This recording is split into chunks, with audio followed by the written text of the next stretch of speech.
More than a dozen patients at this care home have already died, and dozens of others have been confined to their rooms inside a building that is at the centre of America's deadliest outbreak of the coronavirus.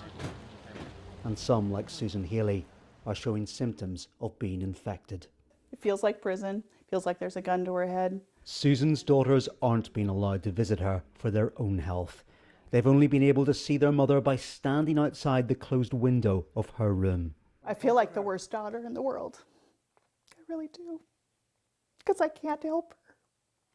I'm sure that most every person that's in there will test positive, but it's a wait and see. A lack of availability of testing kits has hindered America's response to what has become a health crisis. As the number of cases rises, so does the concern.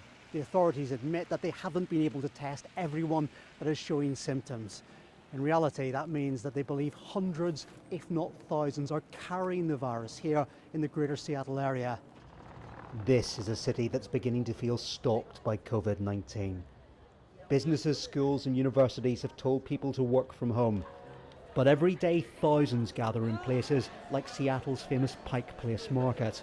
And while they're encouraging people to wash their hands, that can only do so much.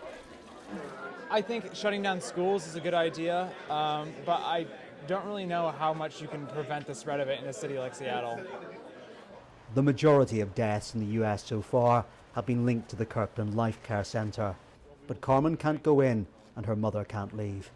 She's trapped in this petri dish that's waiting for her to be sick enough to take her out of here again.